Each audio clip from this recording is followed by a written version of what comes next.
to let you know, this is the birth certificate of Donald Trump's grandfather, born in 1869, close to Bad Dürkheim. Right? Yeah.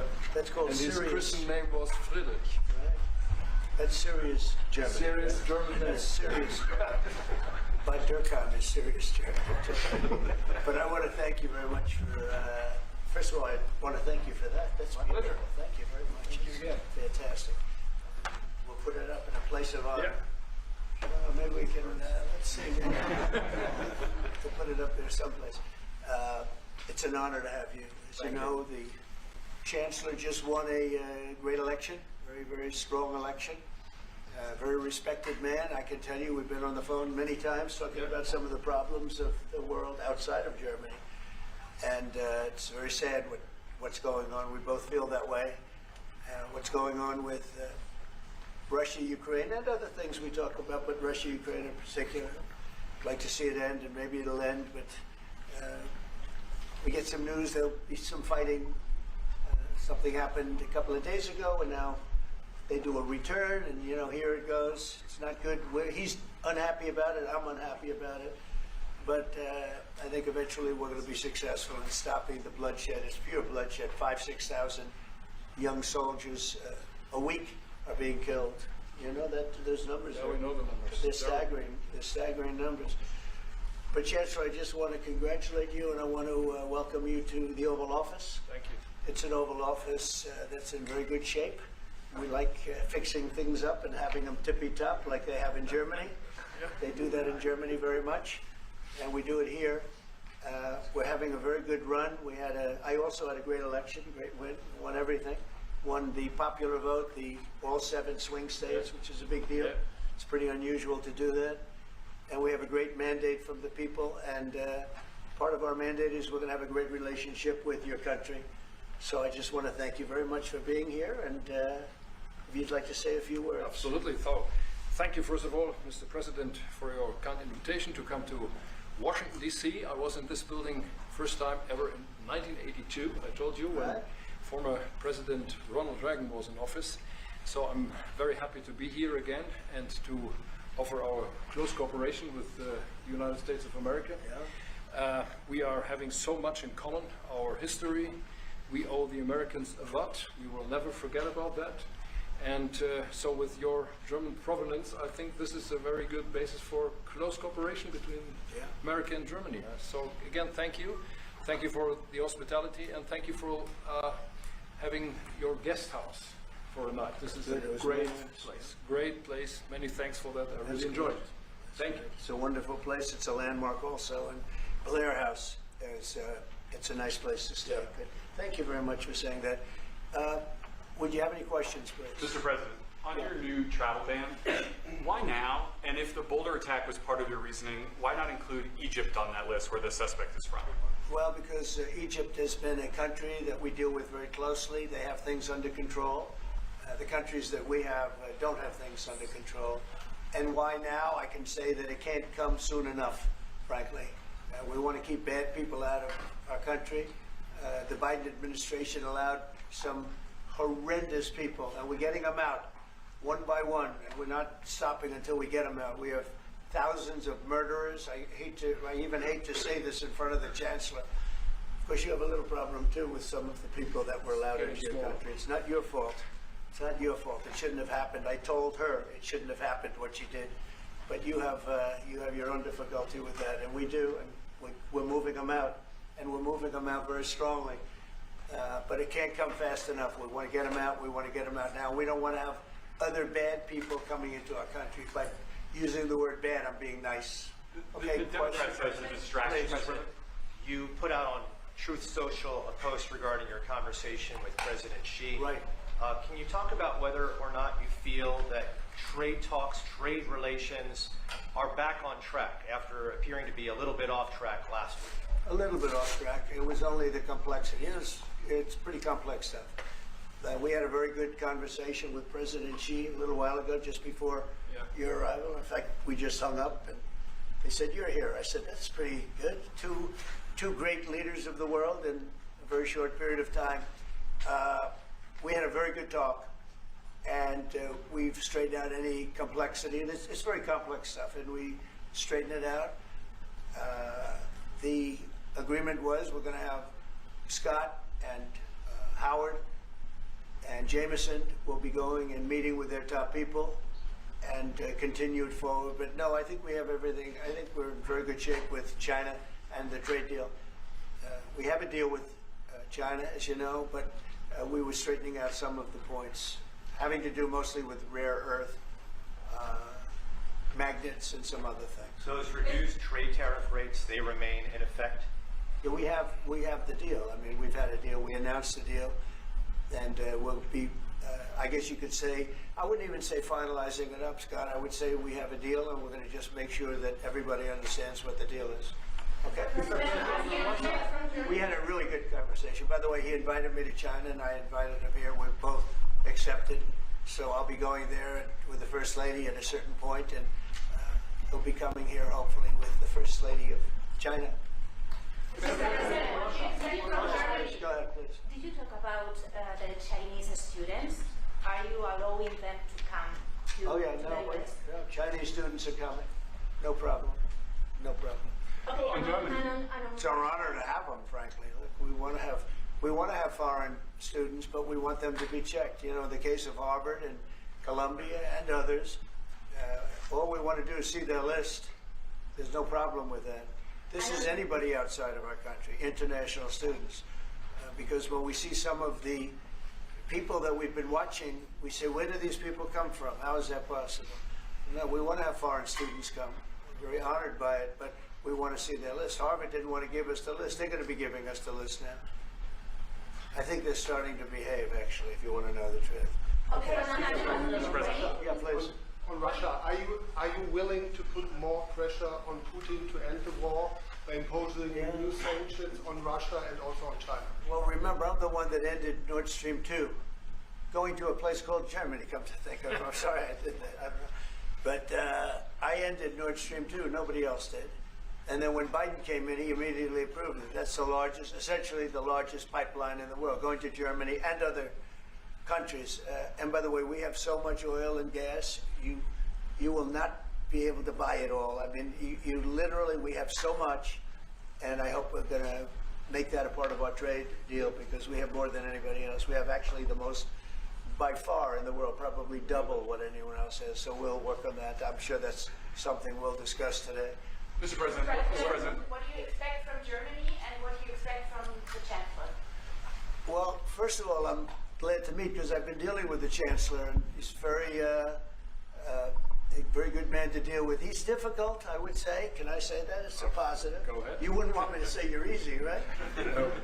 He's a very great representative of Germany. I think all we want is just going to have a good relationship. The rest will just sort of follow very easily. We'll have a good trade deal. I mean, I guess that will be mostly determined by the European Union, but you're a very big part of that, so you'll be involved.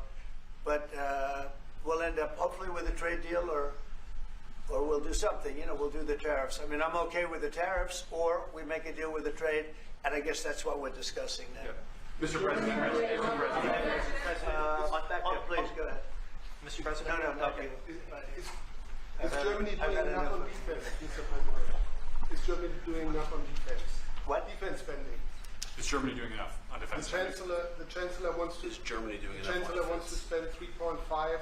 Well, I don't know. I mean, I haven't discussed it very much. I know that you're spending more money on defense now, and quite a bit more money. And that's a positive thing.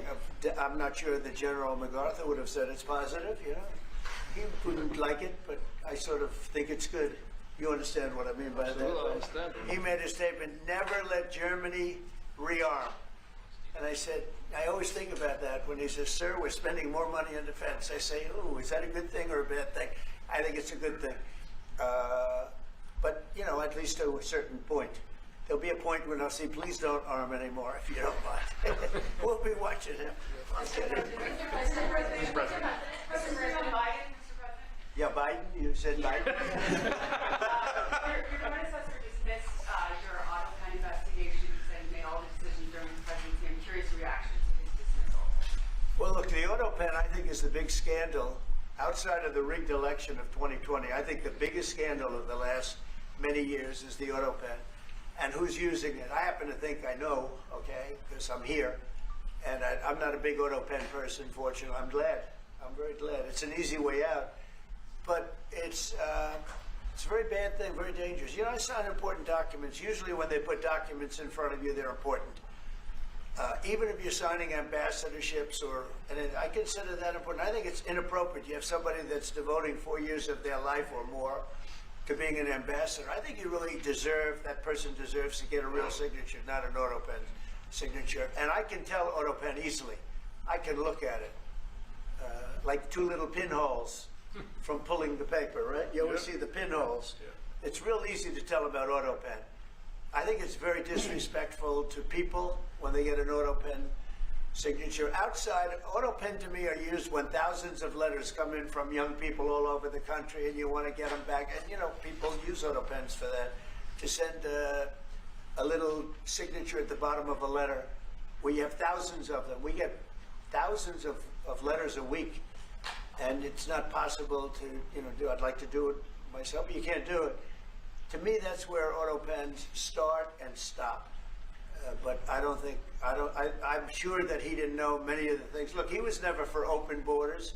He was never for transgender for everybody. He was never for men playing in women's sports. I mean, he changed. I mean, all of these things that changed so radically. I don't think he had any idea that frankly, I said it during the debate and I say it now, he didn't have much of an idea what was going on. Mr. President, He shouldn't be. I mean, essentially, whoever used the auto pen was the president. And that is wrong, it's illegal, it's so bad, and it's so disrespectful to our country. Mr. President. Mr. President, will you lead the troops in Germany? And if I may ask a question to the Chancellor to answer in German for the German audience, how is your first account of it? The answer is yes. We'll talk about that. But if they'd like to have them there, you know, we have a lot of them, about 45,000. It's a lot of troops. It's a city when you think of it. That's good economic development. They're highly paid troops, and they spend a lot of money in Germany. But the relationship with Germany is very important. Yeah, we'll be doing that. No problem. May I say a few words in German? Yes, please. So, danke für die Frage. Wir sind hier im Weißen Haus und ich bedanke mich beim Präsidenten für den sehr freundlichen Empfang im Oval Office in diesem weltweit bekannten Raum. Ich freue mich sehr, hier zu sein und wir bereiten eine Vertiefung unserer Zusammenarbeit vor. Ich freue mich sehr darüber. Mr. President, you've made Do you speak English because you speak such good English? Is it as good as your German, would you say? Now, do you feel more comfortable? No, it's not my mother tongue, but I try to understand almost everything and to speak as good as I can. Very good. You know, Mr. President, you've made it's an achievement, actually. Mr. President, can I follow up on the auto pen? Thank you, Mr. President. The criticism that I've seen, and I'm sure you've seen, regarding Elon Musk and your big, beautiful bill, what's your reaction to that? Do you think it in any way hurts passage in the Senate, which is, of course, what is you're seeking? Well, look, you know, I've always liked Elon, and it's always very surprised. You saw the words he had for me, and he hasn't said anything about me that's bad. I'd rather have him criticize me than the bill, because the bill is incredible. It's the biggest cut in the history of our country. We've never cut. It's about 1.6 trillion in cuts. It's the biggest tax cut. You would say, people's taxes will go way down, but it's the biggest tax cut in history. It's we are doing things in that bill that are unbelievable. And when you look at what we're doing for small businesses, for people, for middle-income people, all of the things that we're doing, nobody's ever seen anything like it. And, you know, Elon's upset because we took the EV mandate, and, you know, which was a lot of money for electric vehicles. And, you know, they're having a hard time, the electric vehicles, and they want us to pay billions of dollars in subsidy.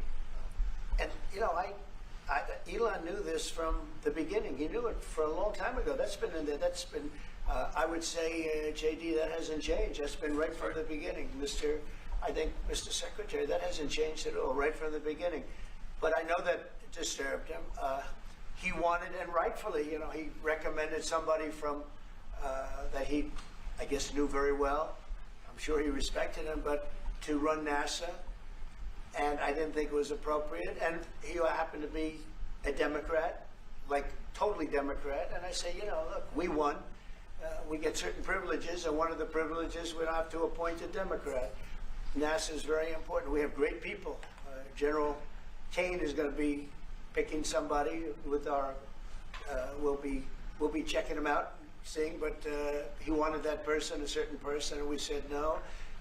And you know, I can understand why he's upset. Remember, he was here for a long time. You saw a man who was very happy when he stood behind the Oval desk. And even with the black eye, I said, do you want a little makeup? We'll get you a little makeup. But he said, no, I don't think so, which is interesting and very nice. He wants to be who he is, so you could make that statement too, I guess.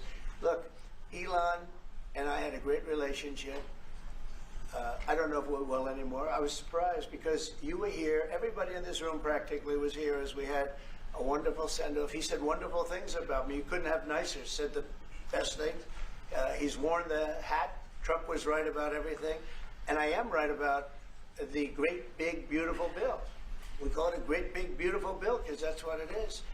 And again, biggest tax cuts in history, biggest economic development moves anywhere. We've never done anything like it. Business is spurred. And I don't know if you've seen the numbers, but the numbers came out. Even the CBO, which is run by Democrats, said that we're going to be doing, you know, I'd like you to discuss it, the 2.8 trillion, that CBO. This is a group of people that are Democrats. They're very hostile to us. They just came out with phenomenal numbers, what it does. You want to mention that, Scott? Yes, sir. So what we've seen is we keep hearing from the CBO that there's going to be a large deficit from the bill, which we disagree with, but using the CBO scoring, they came out and scored the tariff revenue. We think it'll be the minimum of 2.8 trillion over the 10-year window, which actually puts the bill in surplus if you include the tariff revenue, which they won't do. It gives you a tremendous surplus, but we're not allowed to use that. For some reason, they say scoring. Nobody knows what scoring means. Maybe a couple of people, but nobody. Somebody sits in the background, they say, well, we're not going to allow that. They're not allowing other things that we have that are tremendously profitable for our country. But if you saw the other day, CNBC, they came out with numbers, and the people on the show, very good people, I've watched them for a long time, they couldn't believe the numbers, how good they are. The numbers were incredible. And that was personal income and also very low inflation. We have very low inflation. We're down to 2% now, and maybe even lower than that. And when I took it over, it was a mess. Remember, we had the worst inflation probably in the history of our country. They say 48 years, but let's say I think it's worse than that. So we had the worst inflation in the history of our country under the Biden administration. Now we're down to a beautiful number, 2%. You'd actually like to keep it there. Better than zero is 2%. It's going down maybe to 1, and 1% is like perfect. That's perfect. You don't want to have zero for certain reasons that nobody is very interested to listen to. But we have almost perfect inflation. Grocery prices are down. Everything. Remember eggs? Eggs. We weren't going to buy another egg for the next 20 years. They were so expensive, right? Remember? You guys all hit me about eggs. Eggs have come down 400%. Everybody has eggs now. They're having eggs for breakfast again. But if you look at gasoline, very important. I think always the most important because it's the energy is the biggest factor. That's what happened. He screwed up our energy policy, and everything went up because energy went up. But now energy is way down, and they have states where you're at $1.98 a gallon for gasoline. So the costs have come way down, and one of the things I ran on was that. I ran on the border. We have the best border in the history of our country, 99.99%. It was last week, 3 people came in, 2 of them for medical reasons. We let them in because one of them had a heart attack. I think it was a nice thing to do, and one of them had something else. So we've never had, I had very good numbers for 4 years, but we really topped it. And I want to thank Christie and Tom Holman. They've done a fantastic job, but nobody mentions that anymore. Remember, a few months ago, the border was a total disaster. People were coming in by the hundreds of thousands of people a day, a week, a month. I mean, we had a month, 2 million people came in 1 month. the border was being overrun, and a lot of bad people, criminals, murderers, drug dealers. We had some of the worst people in the world coming in from all over the world. It's totally closed. And you know what? People are coming into our country, but they're coming in legally. So we've done a great job. Elon knew that. Elon endorsed me very strongly. He actually went up and campaigned for me. I think I would have won. Susie would say I would have won Pennsylvania easily anyway, even if the governor ran, the real governor, not the governor from Minnesota, who's, I mean, he's a sick puppy, that guy. That poor guy, I feel sorry for him. But they made a bad choice with him. But if you pick Shapiro or anybody else, I spoke to him recently about his, you know, his house being set on fire, which was terrible. But if they picked him, I would have won Pennsylvania. I won it by a lot. But I'm very disappointed because Elon knew the inner workings of this bill better than almost anybody sitting here, better than you people. He knew everything about it. He had no problem with it. All of a sudden he had a problem. And he only developed the problem when he found out that we're going to have to cut the EV mandate, because that's billions and billions of dollars. And it really is unfair. We want to have cars of all types. Electric, we want to have electric, but we want to have a gasoline, combustion. We want to have different. We want to have hybrids. We want to have all, we want to be able to sell everything. And when that was cut, and Congress wanted to cut it, it became a little bit different. And I can understand that. But he knew every aspect of this bill. He knew it better than almost anybody. And he never had a problem until right after he left. And if you saw the statements he made about me, which I'm sure you can get very easily, it's very fresh on tape, he said the most beautiful things about me. And he hasn't said bad about me personally, but I'm sure that'll be next. But I'm very disappointed in Elon. I've helped Elon a lot. To that end, Mr. President, did he, I just want to clarify, did he raise any of these concerns with you privately before he raised them publicly? And this is the guy you put in charge of cutting spending. Should people not take him seriously about spending now? Are you saying this is all sour grapes? No, he worked hard and he did a good job. And I'll be honest, I think he misses the place. I think he got out there and all of a sudden he wasn't in this beautiful Oval Office, and he's got nice offices too. But there's something about this one. I was telling the Chancellor, this is where it is. People come in here, even from Germany. They come in and they walk into the Oval Office, and it's just a special place. It's, you know, World War I, it started and it ended here, and World War II, and so many other things. Everything big comes right from this beautiful space. It's now much more beautiful than it was 6 months ago. A lot of good things are happening in this room. And I'll tell you, he's not the first. People leave my administration and they love us. And then at some point they miss it so badly, and some of them embrace it and some of them actually become hostile. I don't know what it is. It's sort of Trump derangement syndrome, I guess they call it. But we have it with others too. They leave and they wake up in the morning and the glamour's gone. The whole world is different and they become hostile. I don't know what it is. Someday you'll write a book about it. You'll let us know. Yeah. Mr. President, speaking of ending wars in this group, you were very critical of Vladimir Putin a couple of days ago. What kind of play is he playing from your perspective? What are his Well, look, he got hit. He's been doing hitting, so I understand it. But he got hit hard. And I don't think he's playing games. I think I've always said he wanted the whole thing. I thought he wanted the entire, everything having to do with Ukraine. That's something that would have never happened if I were president. The election was rigged. I didn't get to be president, but I got to be president now. And I think it's a much more important presidency. Other than a couple of things like that, the war would have never happened. The war with Ukraine, with Putin, would have never happened, ever, not even a chance. And it didn't happen for 4 years. And it wasn't thought of. I used to talk to him about Ukraine a lot. It was the apple of his eye, but he would have never done what he did. And I think mistakes were made by him, but I think mistakes were made by other people. The president should have never allowed that war. Biden should have never allowed that war to happen. If you had the right guy in here, that war would have never happened. Israel would have never happened with Hamas. That would have never happened. The attack on Israel would have never happened because Iran was broke. They had no money. They had no money to give to Hamas or Hezbollah or anybody else. And all of that would have never happened. Inflation wouldn't have happened. It was caused mostly by energy.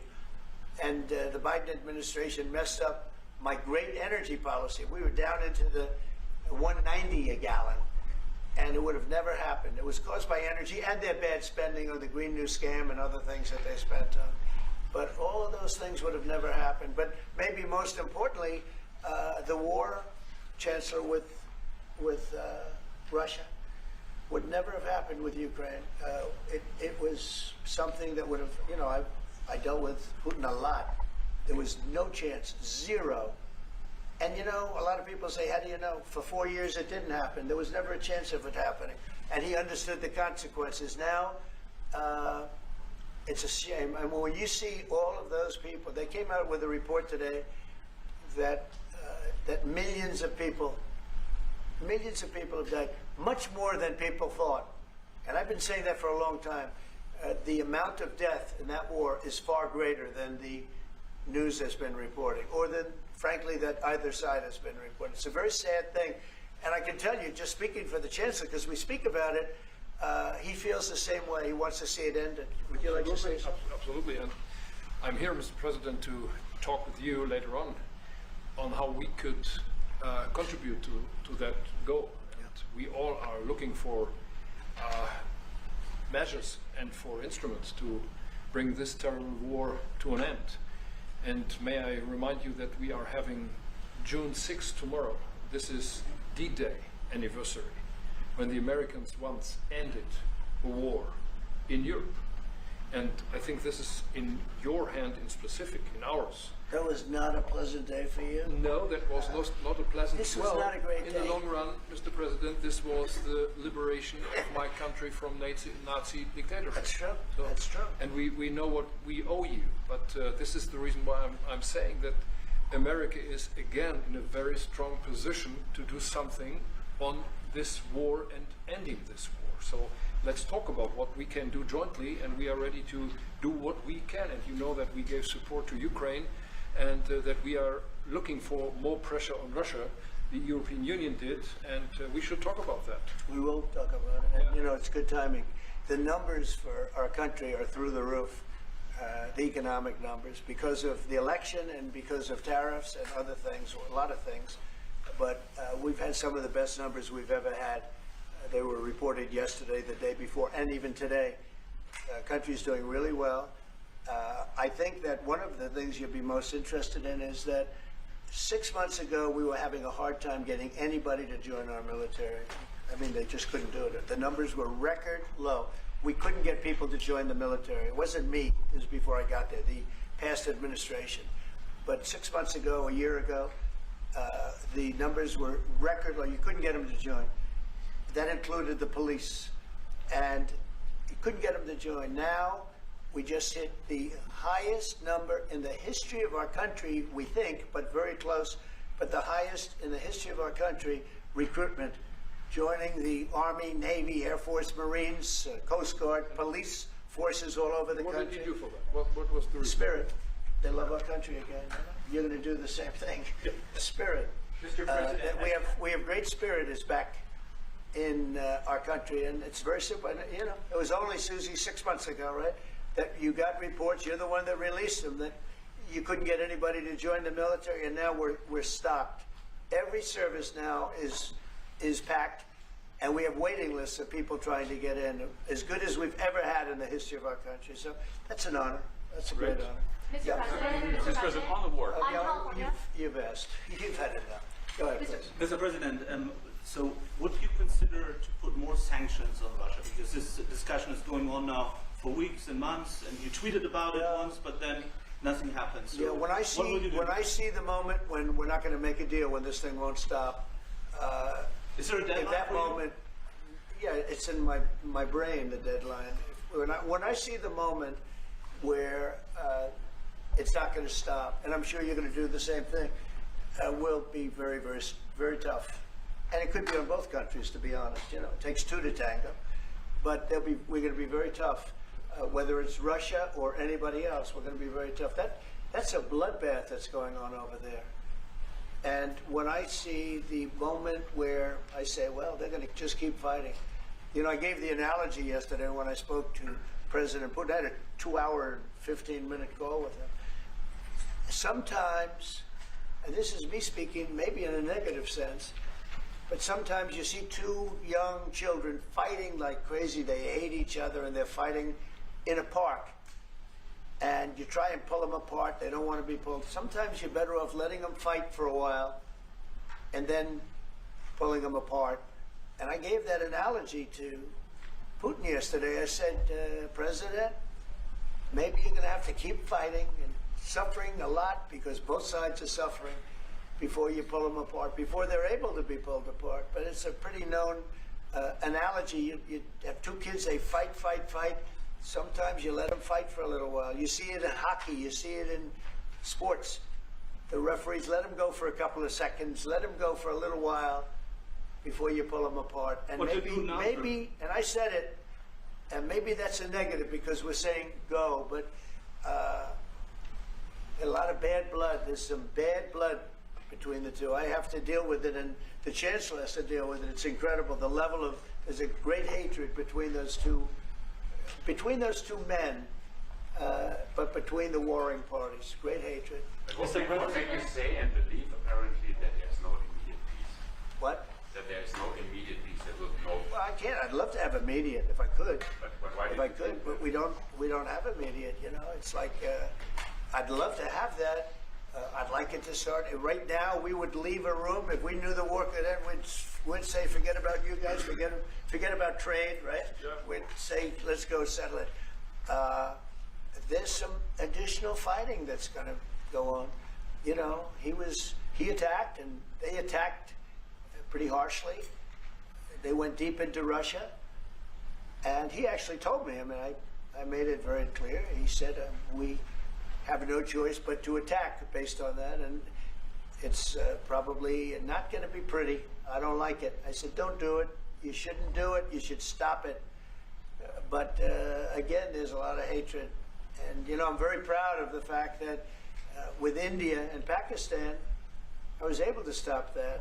And those are nuclear powers. That was getting close to being out of hand. And I spoke to some very talented people on both sides, very good people on both sides. And I said, you know, we're dealing with you on trade, Pakistan and India right now. I said, we're not going to deal with you on trade if you're going to go shooting each other and whipping out nuclear weapons that maybe even affect us. Because, you know, that nuclear dust blows across oceans very quickly. It affects us. And I said, if you're going to do that, we're not going to do any trade deals. And you know what? I got that war stopped. Now, I hope we don't go back and we find out that they started, but I don't think they will.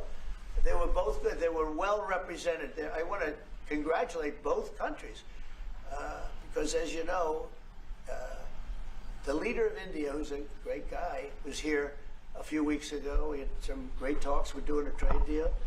And Pakistan, likewise. They have very strong leadership. Some people won't like when I say that, but, you know, it is what it is. And they stopped that war. Now, am I going to get credit? I'm not going to get credit for anything. They don't give me credit for anything, but nobody else could have done it. I stopped it. I was very proud of that. I wish we could do the same thing with Ukraine and Russia. And at some point it'll happen. I believe that. And if it doesn't happen, or if I see somebody's out of line, if Russia's out of line, you'll be amazed how tough. Remember this.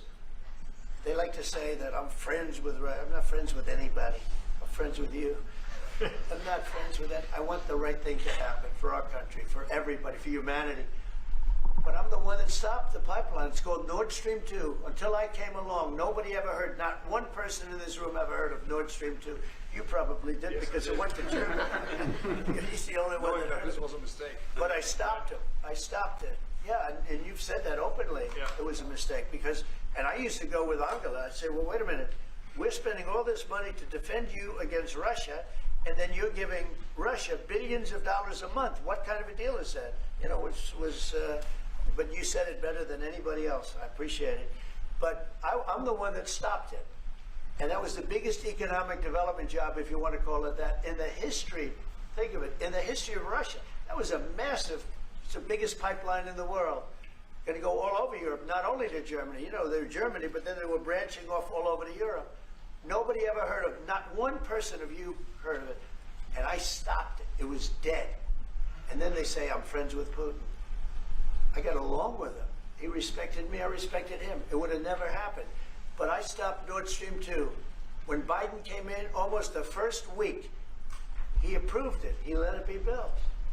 And then they say that I wasn't tough on Russia. Putin said to me, you know, you're not tough on Russia. You stopped the biggest, most important job we've ever done. You stopped it. And Biden came in and he let it be built. And I'll tell you what, I'll never forget the day. I had it totally stopped. They weren't building. They gave up on it. They weren't able to. And then Biden came in and he let him build. I couldn't believe it. Okay, one or two questions more, please. Any questions? Any questions for the Chancellor? Yes, Go ahead for the Chancellor. that would be one. I like his answers much better. Well, would you continue to support Ukraine? Yeah, I'm with Ukraine. We just signed a big deal on rare earth with Ukraine, and we want it. I want to. You know what? I'm for stopping killing. Really, that's what I'm for. Again, a war that would have never started, should have never started. I want to see the killing stop.